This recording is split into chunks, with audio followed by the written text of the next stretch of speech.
Joshua Masaki, katibu wa Chama cha Wazee Wanaume Tanzania, naapa kwamba nitakuwa mwaminifu kwa Chama cha Wazee Wanaume Tanzania, nitatumikia kwa moyo wangu wote na sitatoa siri za vikao vya Chama cha Wazee Tanzania.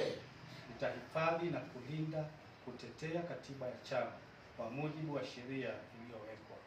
Ewe Mwenyezi Mungu nisaidie.